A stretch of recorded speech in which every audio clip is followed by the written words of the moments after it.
2। अब तक आपने सुना कि कावेरी जी अपनी तीनों बेटियों ईशा, मोहिनी और सुहाना की शादी 3 घर जमाई लड़कों के साथ करवा देती है। उन्हें लगता है कि ये लड़के शायद घर का कामकाज संभाल लेंगे, लेकिन उनके तीनों घर जमाई बहुत आलसी थे। वो नौकरी भी नहीं करते थे और बाहर का काम भी नहीं। कावेरी जी ने अपनी बेटियों से कहा कि वो प्रेगनेंसी का बहाना बनाकर अपने पतियों को सबक सिखाए। अब सुनिए आगे। मम्मी, आपने जैसा कहा था हमने वैसा ही किया, लेकिन देखिए ना, विवेक का हाल तो वैसा का वैसा ही है। घर में ना सुबह का नाश्ता बनता है और ना खाना। नौकरी पर जाने की बात करूं तो खाने को दौड़ते हैं मुझे।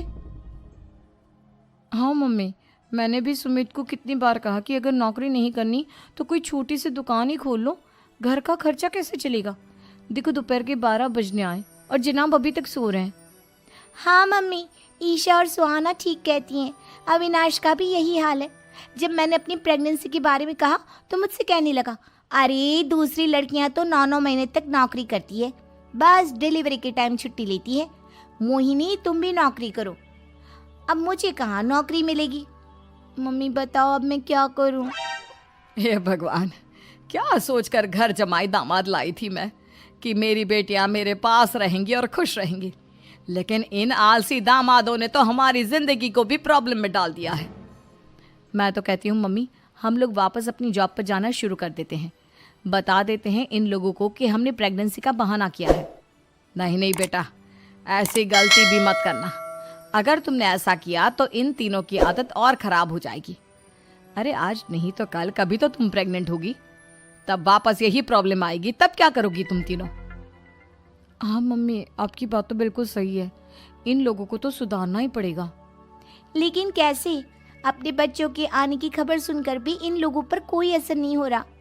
पैसे कमाने के लिए घर से बाहर निकलना ही नहीं चाहते ये तीनों। अब मेरे दिमाग में एक प्लान आया है। तुम तीनों चिंता मत करो, उन तीनों को बुलाओ, फिर मैं बात करती हूँ। थोड़ी देर बाद कावेरी जी अपने तीनों दामादों को सामने बुलाकर अपनी बात कहना शुरू करती हैं। अविनाश, सुमित और विवेक, देखो बेटा, मैं ना तुम तीनों से बड़ा प्यार करती हूँ, इसीलिए तो तुम्हें घर जमाई बना कर रखा है मैंने। अरे मम्मी जी, सीधे सीधे कहिए ना, क्या बात है? प्यार तो हम भी आपको बहुत करते हैं। अरे मम्मी जी, आपकी इज्जत भी बहुत करते हैं। अरे भाई, आपके जैसी सास और कमाने वाली बीवी सबको मिलती है क्या? हाँ मम्मी, विवेक और सुमित ठीक कह रहे हैं। आपकी बेटी से शादी करके मेरी तो ज़िंदगी ही अच्छी हो गई है। जानती हूँ मैं, और ये भी जानती हूँ कि तुम तीनों अपने अपनी बीवियों से बहुत प्यार करते हो। बेटा, बात ऐसी है कि हमारे कुल गुरु ने कहा है कि प्रेग्नेंट होने के बाद मेरी तीनों बेटियां शुरू के 4 महीने हमारे गांव में जाकर रहेगी, जहां मेरे चाचा जी रहते हैं। अरे लेकिन क्यों मम्मी, गांव में जाकर रहने की क्या ज़रूरत है इन तीनों को?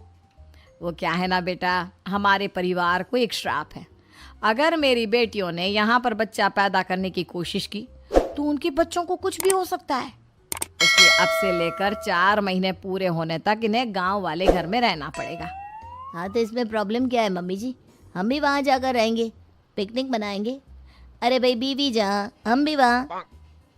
हाँ यार, आइडिया तो बहुत अच्छा है। शहर की ज़िंदगी में रह रहकर परेशान हो चुके हैं, अब कुछ दिन गांव में बिताएंगे। तुम लोग समझने की कोशिश क्यों नहीं करते? तुम में से कोई भी वहाँ नहीं जा सकता, और मैं यहाँ रहूँगी ना तुम तीनों के साथ। 4 महीने की तो बात है, उसके बाद ये तीनों ही लौट कर आ जाएंगी। ठीक है मम्मी जी, अब हमारे बच्चों का सवाल है तो ये तो करना ही पड़ेगा।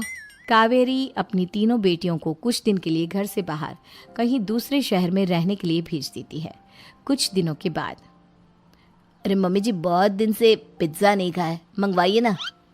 क्या बताऊं बेटा, पहले तो बेटियां खर्चा दे देती थी क्योंकि उनकी नौकरी थी, लेकिन अब तो मेरे पास पैसे ही नहीं बचे। थोड़े बहुत पैसे हैं जो बच्चों की डिलीवरी में काम आएंगे। लेकिन मम्मी जी, आपकी बेटियों को वापस आने में तो अभी बहुत वक्त बाकी है। वही सोच सोच कर परेशान हो रही हूँ। सोच रही हूँ कल से दूध भी बंद करवा देती हूँ। अब दूध वाले को देने के लिए पैसे भी तो नहीं है ना। अरे नहीं नहीं मम्मी जी, अगर दूध भी बंद करवा दोगी तो मुझे चाय कहाँ से मिलेगी? और चाय के बिना मैं तो मर ही जाऊंगा। क्या करूं बेटा, इसके अलावा हमारे पास कोई ऑप्शन नहीं है। मेरे पास पैसे ही नहीं बचे। इस तरह कावेरी जी धीरे धीरे अपने तीनों दामादों को पैसे देना बंद कर देती हैं और घर में खाने पीने की चीजें लाना भी बंद कर देती है। अब वो तीनों बुरी तरह से परेशान होने लगे थे और इसलिए एक दिन तीनों प्लान करके घर से बाहर निकलते हैं और बाजार में जाने के बाद यार अच्छा खाना खाए हुए कितने दिन हो गए, पता नहीं कब अच्छा खाना मिलेगा। हमारी बीवियों के जाने के बाद तो हमारी हालत भिखारियों जैसी हो गई है यार। कुछ भी हो, मुझे तो आज पिज्जा खाना ही खाना है। जेब में 1 रुपया नहीं और पिज्जा खाएगा, कहाँ से आएंगे पैसे? अरे देख वहाँ सामने बोर्ड पर क्या लिखा हुआ है, कंप्यूटर पर काम करने के लिए एक आदमी की आवश्यकता है। भाई मैं तो जा रहा हूँ, काम करूँगा और शाम तक पैसे लाकर आराम से पिज्ज़ा खाऊंगा। जा जा, तुझे कोई काम नहीं देने वाला, हम तो घर जा रहे हैं। चल भाई सुमित। सुमित और अविनाश वहाँ से चले जाते हैं और विवेक उस कंप्यूटर शॉप पर सारा दिन काम करके 5,000 रुपये कमा कर घर लौट कर आता है और अपने खाने के लिए अच्छी अच्छी चीज़ें भी लेकर आता है। ये देखकर विवेक और सुमित के दिल में भी कुछ पैसे कमाने की इच्छा जागती है। अरे सुबह सुबह कहाँ चल दी है तुम? मम्मी जी एक बहुत अच्छी जगह मिली है, कंप्यूटर पर काम करने के 5,000 मिले थे कल मुझे। अगर रोज काम करूँगा तो पूरे 40,000 की तनख्वाह। अरे वाह, ये तो बहुत अच्छी बात है दामाद जी, आपको जाना ही चाहिए। सुमित और अविनाश विवेक को इस तरह तरक्की करते देखकर परेशान हो जाते हैं और वो दोनों भी काम की तलाश में निकल पड़ते हैं। धीरे धीरे उन दोनों को भी काम मिल जाता है। अब कावेरी के तीनों दामाद छोटी मोटी नौकरी करके अच्छा पैसा कमाने लगे थे। एक दिन कावेरी उन्हें अपने पास बुलाती है। अरे वाह, विवेक 40,000 कमा लेता है, अविनाश 60,000 और सुमित तुम भी 40,000 के आसपास कमा ही लेते हो। कुल मिलाकर तुम अच्छे खासे पैसे कमा रहे हो बेटा। हाँ मम्मी जी, बहुत मज़ा आता है जब महीने के एंड में मोटी रकम हाथ में आती है। पूछिए मत मम्मी जी, घर में रहकर रोटी बना बना कर औरतों जैसा महसूस होने लगा था मुझे तो। हाँ बेटा, तुम तीनों की बात तो बिल्कुल ठीक है और जानते हो अब तुम तीनों की पत्नियां भी वापस लौट कर आने वाली है। लेकिन मम्मी जी अभी तो उन्हें गए सिर्फ 2 महीने हुए हैं, आपने तो कहा था वो 4 महीने के बाद लौट कर आएंगी। ऐसा कुछ नहीं है बेटा, मैं सिर्फ तुम तीनों को सबक सिखाना चाहती थी कि आदमी घर में बैठकर बीवी की कमाई खाता हुआ अच्छा नहीं लगता। इस दुनिया में हर इंसान को मेहनत करनी चाहिए, काम करना चाहिए, चाहे वो औरत हो या आदमी, ताकि अपने परिवार को संभाल सके। कावेरी की बात सुनकर उन तीनों को अपनी गलती का एहसास होता है और कावेरी उन्हें सच बता देती है कि ईशा, सुहाना और मोहिनी शहर में ही कहीं दूसरी जगह रह रहे थे। शाम के वक्त उन तीनों की पत्नियां लौट कर आ जाती है और कावेरी जी का परिवार एक खुशहाल परिवार की तरह रहने लगता है।